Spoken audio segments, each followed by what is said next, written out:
मैंने सुना है कि एक फोन आजकल बहुत पॉपुलर है और वो है आईफोन। ये अच्छा फोन है, मगर हम आई यानी मैं को भूल रहे हैं। आईफोन ठीक है, मगर आई सबसे महत्वपूर्ण चीज है। आईफोन बस एक छोटी सी मशीन है जिसे इस बड़ी मशीन ने बनाया है। ये असली मशीन है ना? बाकी सभी मशीनें इस मशीन के द्वारा बनाई गई हैं।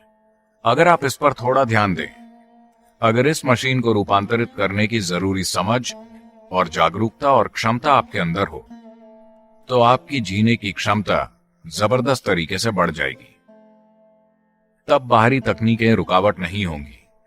बाहरी तकनीकें हमें मिले वरदान होंगे, मगर हमें जो वरदान मिले हैं वो लोगों के जीवन में श्राप बनते जा रहे हैं, सिर्फ इसलिए क्योंकि उन्होंने इसका ख्याल नहीं रखा है।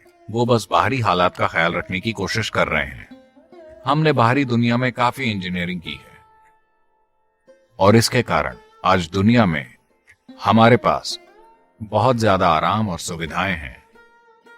जिस तरह के आराम और सुविधाओं की कोई दूसरी पीढ़ी कभी कल्पना भी नहीं कर सकती थी, हमारे पास उस तरह का आराम और सुविधाएं हैं। हालांकि हमारे पास ये है और हम धरती पर अब तक की सबसे ज्यादा आराम में जीने वाली पीढ़ी हैं, पर हम ये दावा नहीं कर सकते कि हम सबसे शांतिपूर्ण पीढ़ी हैं। हम निश्चित रूप से ये दावा नहीं कर सकते कि हम धरती की सबसे खुश या प्यार से भरी पीढ़ी है। तो कई रूपों में ये पीढ़ी सबसे ज्यादा दिमागी रूप से बीमार या सबसे शिकायती पीढ़ी बनती जा रही है, क्योंकि हमने बाहरी स्थितियों का तो ध्यान रखा है मगर भीतरी स्थिति का ध्यान नहीं रखा है।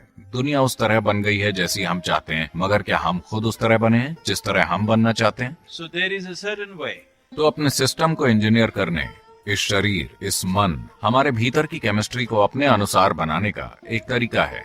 अगर हम आनंदित रहना चाहते हैं, दुनिया को आनंदमय बनाने के लिए बहुत सारी चीजों की जरूरत होगी, मगर इस एक इंसान को, एक इच्छुक इंसान को जो आनंदित होना चाहता है, उसे आनंदित बनाना बिल्कुल भी मुश्किल नहीं होना चाहिए।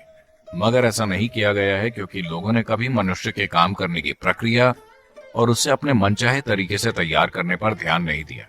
तो ये भीतरी खुशहाली की तकनीकें हैं। हर कोई सेहत, शांति, आनंद चाहता है, मगर ये सब साधारण चीजें हैं। ये चीजें इसलिए नहीं हो रही हैं क्योंकि हमने कभी इंसान की भीतरी प्रक्रिया पर ध्यान नहीं दिया। उस पर ध्यान देना और उसे वैसा बनाना जैसा हम चाहते हैं, यही इनर इंजीनियरिंग है। हम एक प्रक्रिया सिखाएंगे जिसे शांभवी महामुद्रा कहा जाता है।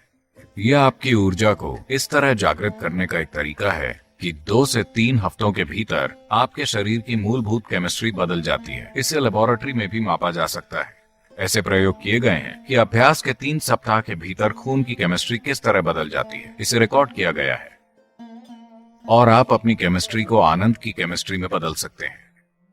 जब आपका सिस्टम पूरी तरह सहज हो जाता है तो शरीर में कोई बीमारी नहीं होगी। जो सिखाया जाता है वो एक वैज्ञानिक प्रक्रिया है। इसे सिखाया जाएगा। हमें ये सिखाने के लिए 28 घंटे चाहिए, 28 से 30 घंटों का केंद्रित समय। इसके लिए जीवन शैली में किसी बदलाव की जरूरत नहीं है। इसके लिए बस दिन के 21 मिनट चाहिए। अगर आप इस सरल प्रक्रिया के लिए अपने दिन के 21 मिनट समर्पित करने को तैयार हैं, ये लाखों लोगों के लिए जीवन को रूपांतरित करने वाली प्रक्रिया रही है। ये कोई धर्म नहीं है, ये किसी तरह का उपदेश नहीं है, ये फिलॉसफी नहीं है, ये एक तकनीक है। आपको बस ये सीखना है कि इसका इस्तेमाल कैसे करें। जैसे आप अपना आईफोन इस्तेमाल करना सीखते हैं, वैसे ही आपको इस आई यानी मैं को उसके उच्चतम स्तर, उसकी पूर्ण क्षमता तक इस्तेमाल करना सीखना है।